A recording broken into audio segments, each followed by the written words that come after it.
sangat penting ya. Oke, terkait dengan dana pensiun sebenarnya kalau boleh dibilang semua manusia gitu ya, tujuan akhirnya itu adalah untuk mendapatkan yang namanya financial freedom gitu ya. Gimana caranya kita mempertahankan lifestyle kita gitu ya ketika kita pensiun. Nah, itu makanya sangat penting untuk disiapkan sedini mungkin gitu ya, karena nanti dibalikan lagi juga itu masih individu punya perekonomian gitu ya. Sebenarnya menabung itu sudah bisa dilakukan dari mungkin kita sekolah atau kuliah gitu. Contohnya misalnya ketika kita nggak mau belajar, nah itu bisa kita langsung tabung uangnya gitu ya. Kemudian kuliah juga bisa disisakan uangnya untuk tabung untuk mempersiapkan nanti ke depannya misalkan ada selfie dan gitu ya. Nah karena ada berbagai macam risiko sebenarnya yang kita hadapi ke depannya. Nah kalau based on konsumsi NSP ada 3 faktor utama. Apa saja? Oke, yang pertama itu namanya risiko inflasi. Oke, jadi kalau misalnya Bapak Ibu tahu inflasi itu adalah penurunan nilai mata uang terhadap suatu barang.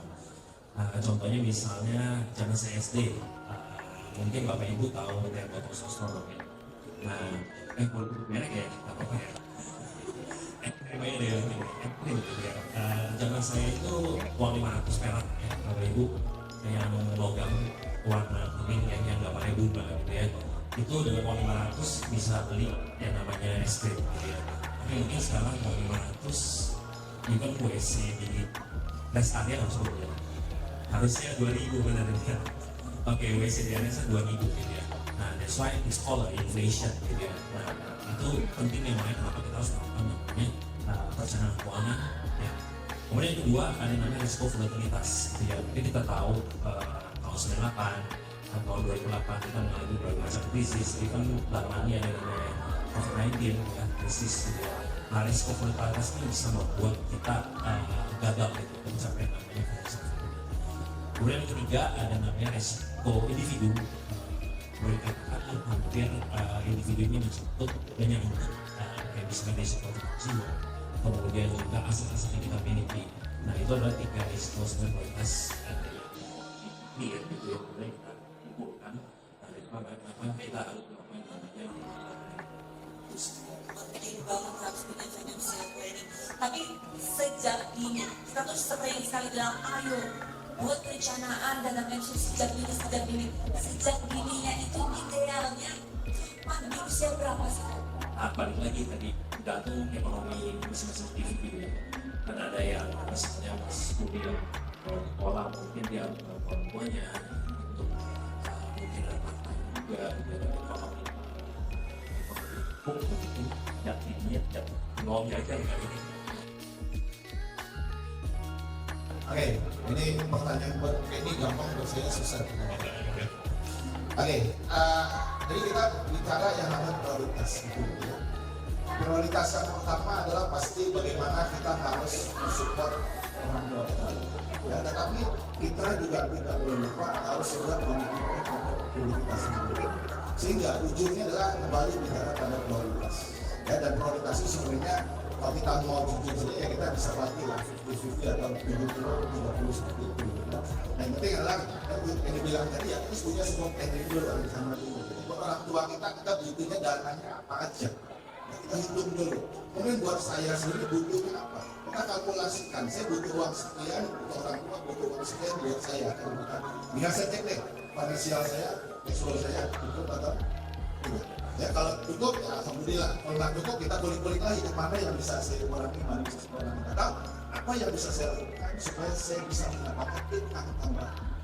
Ya supaya orang tua saya oke, saya juga oke. Tergantung prioritasnya dulu orang tua dulu. Baiknya orang tua dulu. Karena orang tua itu dia tidak bisa mandiri sendiri. Ya, kalau kita masih bisa mandiri sendiri. Orang tua suruh cari makan juga nggak bisa, tapi kita kan lama-lama bisa. Prioritas saja yang mampu. Jadi bicara uang itu nggak cukup. Ya, karena yang belum kerja ya dia punya uang sekolah apa uang jajan yang mengatakan itu. Ya ketika dia sudah bekerja dapat gaji 5 juta, dia bilang itu murah. Ya gaji naik 10 juta, dia bilangnya juga. Nah, saya kembali kepada apa? Kembali bagaimana kita mengelola uang. Ya, uang itu besar kecil itu jadi relatif, tapi mengelola uang besar mengelola uang kecil itu sebenarnya sama aja. Ya, kita bicara bagaimana kita mengelola uang itu. Ya, maka kita mengenal ada yang namanya konsep saving. Ya, konsep saving itu. Nah, saving itu apa? Saving itu dilakukan ketika kita mendapatkan uang. Jadi dari uang disisihkan, bukan dari uang yang disisakan. Nah, pertanyaannya, orang bilang, enggak, saya nggak bisa saving karena gaji saya kecil ya. Pertanyaan saya, emang kalau gaji gini ada bisa saving? Tidak bisa. Kenapa? Karena saving itu bukan bicara masalah besar kecilnya duit, tapi bicara habit. Ya, jadi kalau orang punya penghasilan sehari 10.000 dan dia bisa saving 500, no problem. Ya, besok contoh dia nanya, dia besok dapat 30.000, dia saving 2.000. Itu adalah membangun habit. Ya, sehingga dia dapat income 10.000 pun dia saving. Sehingga kalau dia dapat 50.000, 1 juta, otomatis masih mikirnya adalah saving. Jadi saving itu bukan masalah besar kecilnya awal, tapi bicara masalah habit itu yang mesti dibangun. Dan membangunnya kapan? Itu bilang tadi. Yang makanya dibangun mulai ketika anak itu masih kecil, ya diajarkan apa yang namanya konsep uang dan seterusnya, saving dan seterusnya. Nah, yang menjadi problem di Indonesia itu tidak kita dapatkan di bangku sekolah, tidak didapatkan di bangku kuliah.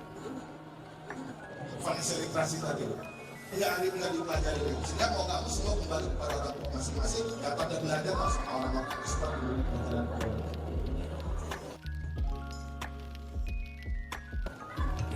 Sebenarnya untuk familia itu sebenarnya tergantung dari goal kita dulu sih.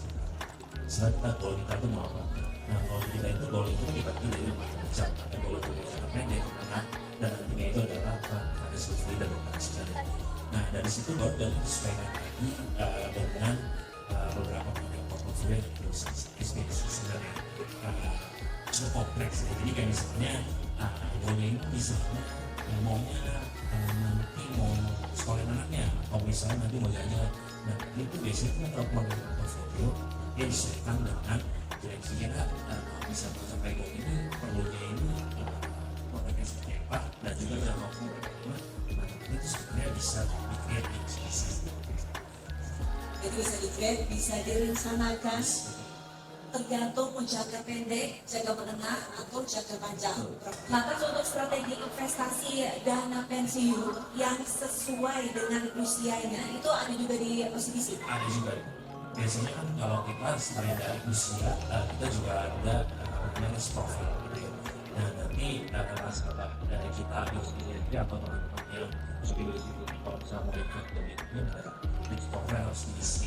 Nah, dari situ kita bisa tentukan kira-kira yang sesuai dengan risk profile itu seperti apa. Semua bisnis. Oke, sebenarnya kalau untuk investasi yang lama sebenarnya dari profile, tapi biasanya kalau kita kebetulan nih sebenarnya kalau misalnya obligasi untuk yang pendek, itu kan relatif konservatif. Ya, karena sebenarnya investasinya itu berdasarkan dari kebutuhan secara reguler.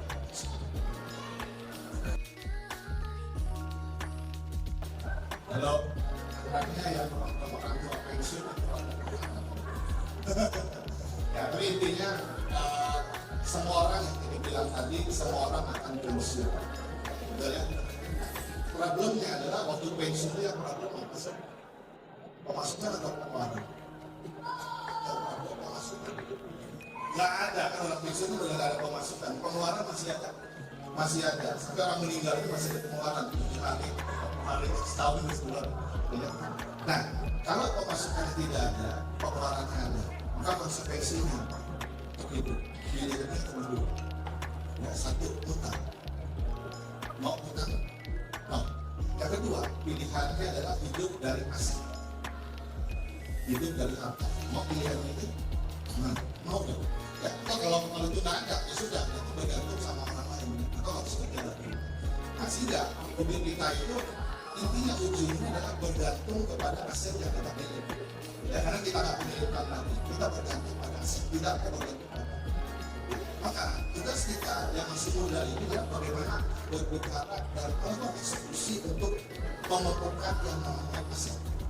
Aset itu harta gitu ya. Dan sekarang ini untuk mendapatkan harta itu sudah sangat luar biasa. Ya, maka semua ada di handphone. Ada mobil logam mulia bisa dari handphone. Ada mobil saham semua dari handphone. Ada mobil obligasi bisa dari handphone. Ada mobil kredit semua dari handphone. Sehingga dan menariknya adalah sekarang semua itu bisa dibeli dengan uang yang sangat kecil. Ya, hanya mulai dari 10.000 aja. Sampai situ masih gede. 10.000 aja bisa. Kita mau beli emas 10.000 bisa? Bisa. Tinggal ke Pegadaian aja kan? Nggak tahu kalau 10.000 enggak. Bisa aja. Oh, sudah bisa 10.000. Tapi kalau bisa 10.000 sayang kalau 10.000 kecil. Bisa. Tapi bisa juga. Kalau nggak bisa, aku jual nama Kokeni loh. Jadi aset itu sekarang sangat mudah untuk kita akses. Nah, sehingga karena literasi kita rendah, kita nggak tahu apa yang bisa kita lakukan dengan menggunakan aset itu. Yang terjadilah kita lebih konsumtif untuk memperbesar yang namanya expense kita, ya, dan kita lupa menggunakan aset. Ya pada banyak orang yang merokok sehari bisa habis 30.000, tapi dia nggak sanggup beli emas sehari 10. Ya, bisa ada beberapa faktor. Satu memang nggak tahu, yang kedua tidak sadar, yang ketiga sudah sadar tapi memang tidak niat. Mudah-mudahan kita semua sudah sadar dan mau lihat dan kita mau melakukan itu. Oke. Sangat penting. Tadi setuju banget dengan Pak Andreas. Sebenarnya untuk operasi keuangan saat ini memang jauh lebih baik ya dibandingkan dahulu. Nah dari sana makanya kenapa muncullah peraturan yang terkait dengan financial freedom di saat ini gitu ya. Nah ini as a bank gitu ya, financial share ya wajib sebenarnya untuk bisa communicate masalah ini gitu ya daripada teman-teman semua gitu ya. Nah terkait diversifikasi, sebenarnya diversifikasi itu merupakan salah satu strategi untuk bisa achieve yang namanya financial freedom tadi ya. Diversifikasi itu ya kita kalau misalnya teman-teman ingat yang namanya golput teori basket, jadi itu ada jargon ekonomi namanya golput teori basket ya. Jadi misalnya teman-teman bisa punya split loan gitu ya, jadi jangan harus split loannya itu di dalam satu keranjang gitu ya. Kalau misalnya keranjangnya bocor gitu ya atau bolong, akhirnya tidak terus semua akan terdapat gitu ya. Nah biasanya mereka dapat kuliah, create yang namanya diversification, jadi kalau misalnya 10 bulan tuh taruh misalnya di 5 bulan gitu ya. Jadi satu bisa misalnya 2 bulan gitu ya. Nah tujuannya apa? Tujuannya untuk memitigasi yang namanya risiko dan meningkatkan yang namanya ibaratnya lebih apanya misalnya jangan emas tadi apa ada sebagai beberapa nah emas boleh dikatakan sebagai yang terhebat baik. Jadi kalau ada gejolak ekonomi atau gejolak politik itu biasanya harga emas naik. Nah soalnya dari mana? Contohnya kita ambil misalnya kemudian juga ini perang ya, nah, gitu ya, berbagai negara khususnya di Middle East gitu ya. Jadi kalau misalnya ada gejolak politik, ekonomi, biasanya emas selalu naik gitu ya. Nah percaya nggak percaya mungkin itu bisa juga. Mungkin di Bapak Ibu udah pegang emas juga, atau mungkin di media di Bapak Ibu ya. Nah biasanya kenapa defisit itu seperti ini. Jadi negara itu seperti emas naik, apa ini? Naik mungkin kalau depan naik atau tidak naik gitu ya. Diversifikasi sangat penting. Tapi kebanyakan kalau misalkan junior zaman sekarang ini justru enggan beli emas, belinya diamond. Nah ini kalau bukan dari diamond kayaknya untuk masa depan apakah bisa dijadikan sebagai salah satu investasi untuk dana pensiun? Oke, diamond ya. Mungkin kalau untuk lebih pasti kita ya, masih muda mungkin emas lebih pada atas seperti yang saya. Oke, setahu saya kalau untuk diamond mungkin based on my experience gitu ya, beli diamond and then mau sell it, mau dijual lagi gitu ya, mungkin udah expect udah akhirnya udah naik, tapi ada reality diamond turun ya biasanya. Jadi mungkin diamond hanya untuk mempercantik diri ya, bukan untuk investasi. Kalau untuk investasi biasanya emas ya, karena diamond seperti aset. Oke, ini di layarnya ada neraca Nah ini mungkin bisa dijelaskan Mas Andreas? Ya, ini yang saya jelaskan tadi ya, bahwa hidup manusia itu bicara hidup hanya bicara dua itu saja, bicara Kristus dan bicara neraka. Lihat, ada Kristus itu ada pemasukan dan ada pengeluaran. Dan kemudian yang neraka itu ada harta dan utang. Jadi kita bilang tadi untuk pensiun yang bermasalah yang mana? Pemasukan nantinya, pengeluaran tetap ada. Ya sehingga kalau seperti itu hidupnya dari mana? Ya pilih dua, dari utang atau dari maka kalau dia nggak mau hidup dari utang, ya sudah mulai sekarang coba berpikir untuk membeli harta. Bahasa kerennya adalah namanya investasi.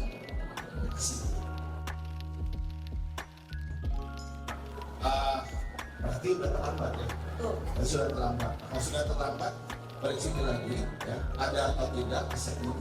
Ya, kalau tidak ada, opsinya adalah satu, ya dia harus mencari uang lagi. Ya, atau ya hidupnya bergantung sama orang lain.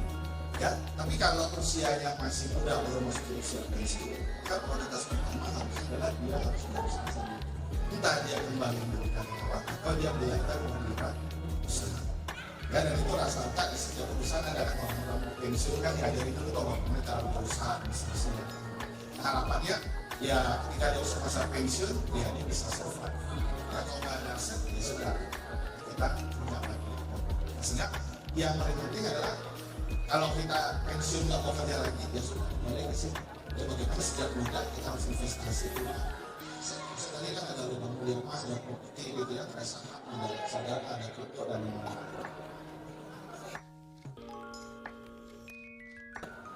Ya, mungkin lebih karena disiplin kali, disiplin dalam mengolah keuangan itu. Sebenarnya kita juga ada budget room, jadi kayak pembagian kira-kira dana yang didapatkan itu kira-kira bisa dipakai keuangan itu kemana aja, itu kita bisa share. Misalnya kalau kita dikenal namanya 50/20 budget room, jadi kayak 50% itu untuk expense sehari-hari, 50% yes.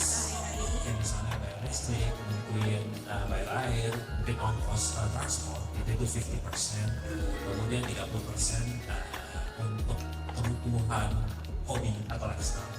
30%-nya untuk hobi. Ya karena kita kan mulai juga yang namanya Gen Z saat ini, gitu ya kan Gen Z suka lifestyle-nya quite hebat gitu ya, misalnya nonton konser ya, dan healing keluar negeri gitu ya, Ngopi, ngopi, nongkrong, ya. betul, ngopi gitu ya, bawah kayak ngopi aja sekarang harganya kan sudah mulai naik ya. Nah itu dimasuk dalam 30%. Nah 20% jangan lupa itu untuk investasi termasuk emergency fund. Nah jadi kalau misalnya ada COVID-19 kemarin gitu ya, kena PHK, nah bisa dipakai itu emergency fundnya untuk biaya kita sehari-hari. Kemudian juga ya itu disiplin. Disiplin.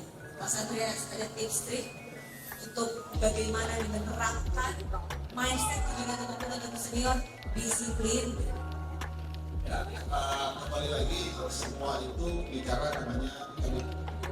Dan habit itu harus dibentuk mulai dari sekarang. Dan ketika habit itu mulai dibentuk, itu habit masih habit yang lain ya, habit utang dan. Tapi contoh nanti habit saving gitu kan, itu ya harus mulai dari sekarang kan gitu kan. Ya, kemudian sudah habit saving berikutnya semangat lagi yang penting dari kita belum bahas gitu ya, insurance. Betul sekali. Satu mesti kita perhatikan juga adalah bagaimana kita sudah persiapkan insurance untuk orang tua itu sedikit. Tapi insurance itu termasuk investasi nggak sih kok? Termasuk dalam untuk legacy planning ya, untuk planning pensiun. Itu yang mesti disiapkan. Ya tapi bersyukurnya di Indonesia, kalau zaman dulu ya, orang itu uangnya habis, uang pensiunnya habis itu rata-rata buat biaya berobat.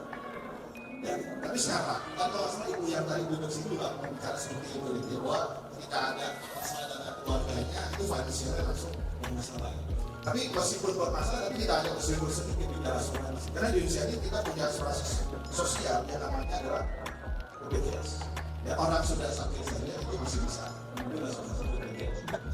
Nah, jadi yang harus kita siapkan tadi adalah satu, bangun habit untuk saving, ya, kemudian mulai mengenal produk-produk investasi, ya, kemudian habis itu adalah bagaimana kita kedua kecil yang bagus, dana darurat dari rumah usia dan sebagainya.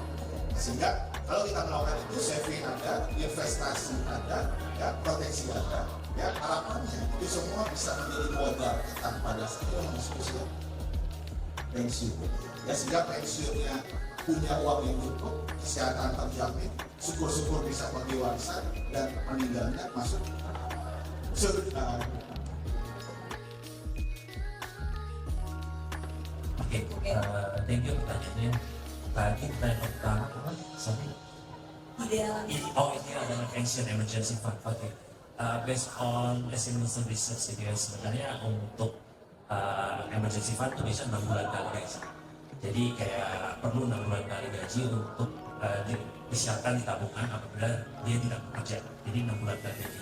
Tetapi ini semua balik lagi tergantung dari individu masing-masing sebenarnya. Kalau misalnya 6 bulan kalau misalnya dikira 6 kali bulan gaji nggak cukup, boleh diperpanjang misalnya 8 bulan atau 10 bulan. Gitu. Tapi minimumnya kita lihat adalah 6 bulan kali.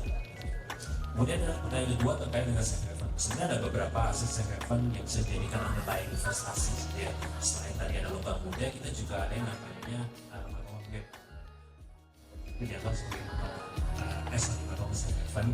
dan juga ada yang namanya obligasi gitu ya.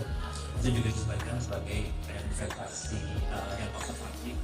Jadi kalau misalnya ada gejolak politik gitu ya atau volatilitas yang tinggi, biasanya aset-aset tunai yang biasanya tinggi. Oke, baik. Pertanyaan yang kedua itu jumlah dana pensiun yang dibutuhkan. Ya, Yang pertama, berapa yang dibutuhkan gitu, atau berapa savingnya? Berapa yang dibutuhkan gitu. Oke. Caranya mau pakai cara yang biasa atau pakai cara yang benar? Kalau pakai cara yang benar, itu mesti hitung pakai kalkulator perencanaan keuangan. Kita mesti hitung namanya inflasi, value dan seterusnya. Tapi cara yang paling gampang aja ya, semua orang bisa melakukan. Contoh sederhana. Kalau pensiun sekarang sebulan butuh dana berapa duit? Berapa tak? Berapa ya? 10 juta kan? Berapa ya? 10 juta. Sekarang pertanyaan saya, kalau setahun berarti kan 10 juta kali 12, 120 juta. Nah sekarang asumsi lah pensiunnya umur 55, oke? Meninggal asumsi harapan hidupnya sampai umur 75. Maka 10 juta dikalikan dengan 12 dikalikan dengan 20. Berarti ada berapa? 2,4 miliar. Itu adalah dana yang kita butuhkan. Kalau pensiunnya sekarang, kan? Nah, kalau Mas tadi pensiunnya nanti 30 tahun lagi, ya berarti kan nilainya akan berubah karena ada inflasi. Itu nggak bisa dihitung gampang, itu mesti pakai kalkulator. Oke? Nah sekarang jika kita ngebayang itu, kalau saya butuh 24 miliar, ya gimana caranya? Ya satu-satu cara adalah investasi. Ya, nggak apa-apa mesti saya investasikan, tapi kita hitung ada pakai produknya apa. Semakin kecil return produknya, ya maka semakin besar uang yang kita butuhkan. Semakin besar returnnya, semakin kecil uang yang kita butuhkan, tapi resiko menjadi makin tinggi. Sehingga kalau seperti itu kita butuhkan apa? Knowledge dan skill. Ya, bagaimana kita ngerti produk investasi, bagaimana kita ngelola risiko dan seterusnya. Ya, nanti saya kasih Anda akses gratis untuk belajar di Aku Ikut Ini. Tradingnya 100% mahir perencanaan keuangan, sama lengkap selengkapnya. Oke? Yes. Sudah jelasin Mas Chris ya, minimal 2,4 miliar untuk pensiun. Terima kasih banyak Mas Kenny Purnama, Health Research Strategic OCBC, dan Mas Andreas Satono, Mindset and Financial Motivator. Boleh tepuk tangan